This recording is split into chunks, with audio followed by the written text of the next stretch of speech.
While I was gazing at all these things with wonder and some sadness, Lorna turned upon me lightly, as her manner was, and said, "Where are the new laid eggs, Master Ridd? Or hath Blue Hen ceased laying?" I did not altogether like the way in which she said it, with a sort of dialect, as if my speech could be laughed at. "Here be some," I answered, speaking as if in spite of her. "I would have brought thee twice as many, but that I feared to crush them in the narrow ways, Mistress Lorna."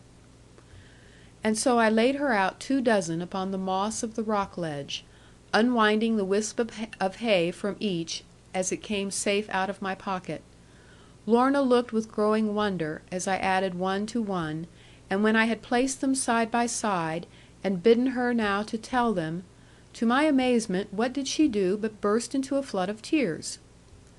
"What have I done?" I asked, with shame, scarce daring even to look at her, because her grief was not like Annie's, a thing that could be coaxed away, and left a joy in going.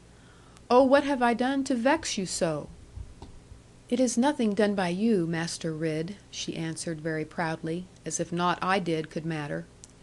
"It is only something that comes upon me with the scent of the pure true clover hay. Moreover, you have been too kind, and I am not used to kindness."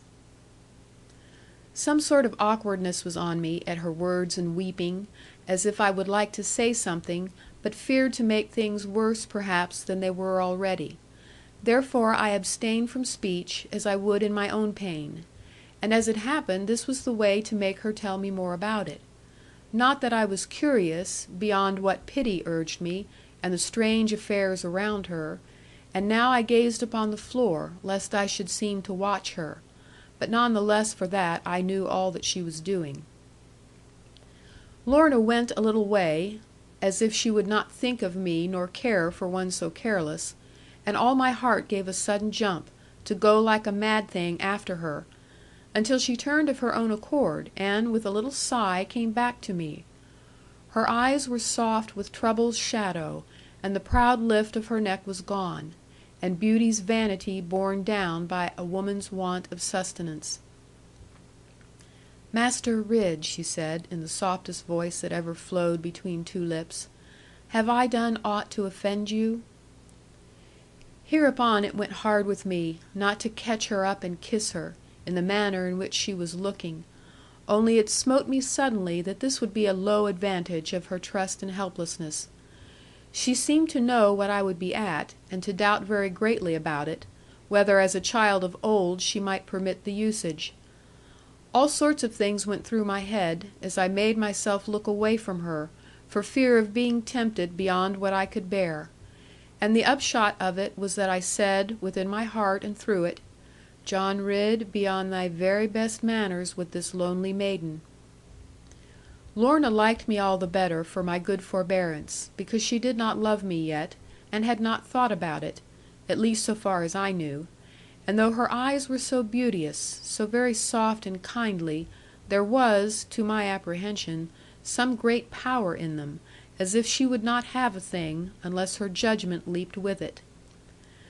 But now her judgment leaped with me, because I had behaved so well; and being of quick urgent nature, such as I delight in, for the change from mine own slowness, she, without any let or hindrance, sitting over against me, now raising and now dropping fringe over those sweet eyes that were the road lights of her tongue, Lorna told me all about everything I wished to know, every little thing she knew, except indeed that point of points, how Master Ridd stood with her.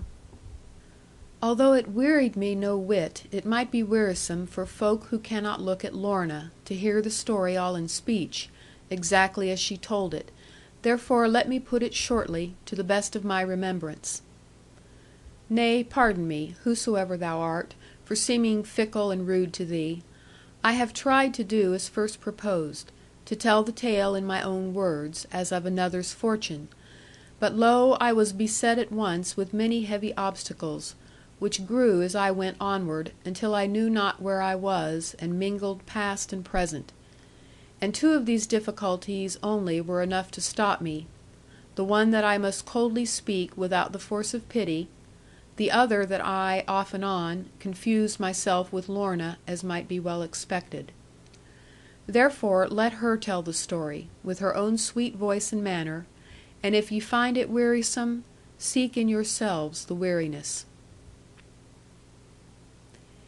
End of chapter 19. Recording by Michelle Harris.